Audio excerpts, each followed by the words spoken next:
What's going on, everyone? Juicebags here, and welcome back to some Dungeon Defenders 2. Today we're going to talk about how to beat Chaos 6 for the very first time.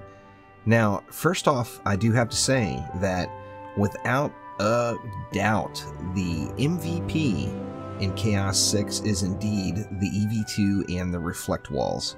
If you have an EV2 and have Reflect Walls, your life just got a whole lot easier in Chaos 6. Now, for those that don't have an EV2 or the Reflect Walls, still not too big of a challenge to overcome. You just have to make sure you follow a few important rules. Now, first off, Chaos 6 has no cyborgs.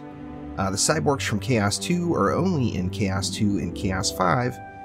No cyborgs in Chaos 6, so that's kind of nice. If we look down here in the threats and counter description under Chaos 6, the special mob for Chaos 6 is Hex Throwers. With their mighty javelins, Hex Throwers can curse your defenses from long range. And oh my god, when they say long range, they mean long range, like as in the Hex Throwers can shoot at your stuff from the other side of the world, without a doubt. Now, Vanguards have made a return, Geodes have made a return, Berserkers, or the Lady Orcs, have made a return as well, and the Dark Assassins.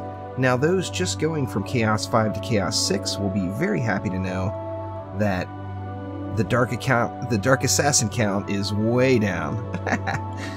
No longer do you have them every wave, you've got them in waves 3, 4, and 5 only, and there's a small number compared to the number of assassins that were in Chaos 5. So they serve more of as an inconvenience in Chaos 6, and they aren't constant on top of you, so that's kind of nice. Now with Assassins, Lady Orcs, Geodes, and the little Shieldies, plus the Hex Thrower, we can kind of look through the styles of defenses and decide which would be the best choices for Chaos 6. Now here, of course, are defenses from the original 4 heroes. We do have quite a few Geodes, so right out of the gates, projectile towers are going to be not the greatest idea. Now, Sky Guards, of course, are air only, and Sky Guards work in every Chaos tier, so by all means, throw some Sky Guards in the mix. And that's going to basically leave us with some non-projectile defenses that are AoE by nature, with a couple of exceptions down here. However, also still very, very effective in Chaos 6. Now, we know from previous tiers, Flamethrowers and Flame Auras are both really strong. Same can be said here. Chaos 6 does have very high mob counts, so I personally try to stay away from the single target defenses like the Lightning Strikes Aura and the Earth Shatter.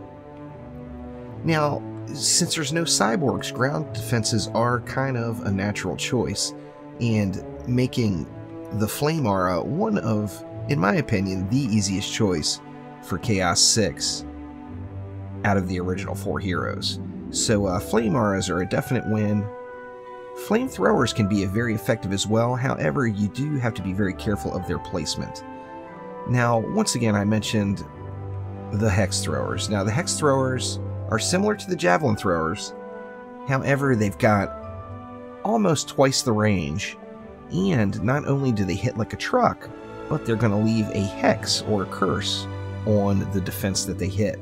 And this is going to reduce the amount of damage a defense can do for a short period of time, and is kind of inevitable, to be honest with you. Hex Throwers are going to get some shots off, no doubt about it. Now, as I mentioned before, Reflect Beams are for the win, as they just make the Hex Thrower kind of a non-issue, as all of the projectiles are going to just be bouncing right off that Reflect Beam. However, if you don't have it, your choice are a few, really. First off, you do have to be very conscious of the Hex Throwers, as you can see, they have absolutely ridiculous range. Now, an easy way to help prepare for that is, if you find out where the Hex Throwers are going to be stopped and throwing from, leave yourself a little bit of extra DU as the match starts, and you can place a flame aura or some other defense right down there where they're going to be standing. Now that's going to provide you with a little bit of relief. However, if you want it done, you got to do it yourself. So the best thing to do is to just get out there and kill those hex throwers. Now, like I said, you're going to ease quite a bit of the tension if you can get some sort of defense right where the hex throwers are going to be tossing from. Of course, you have to find that range first. Now, after you do the maps a few times, you'll know the range and you'll be able to set it up that way from the beginning. However, it can be very effective just to throw like a flame aura, which cannot be destroyed other than running out of charges, just right out there on where the hex throwers are going to be, and then that will sit there and eat away at them until you can get over there to get in all the final killing blows. So in short, you're definitely going to be in great shape with any sort of ground defenses. Reflect beams are for the win, and then AoE defenses like the flamethrower, the ramster, such as that, are still very effective defenses, but you are going to want to make sure you're careful with the placement so that the hex throwers are not taking shots at them. Now, the hex throwers are naturally going to aggro to your walls, so just make sure you keep them out of that line of sight. That way you don't have to worry about any of those hex javelins going through your flamethrowers or ramsters. So hopefully this helps everyone out and helps everyone complete the journey into Chaos 6. Thank you very much for watching. Click that like button and please subscribe to the channel, and I will be back soon with some more Dungeon Defenders 2. We'll see ya.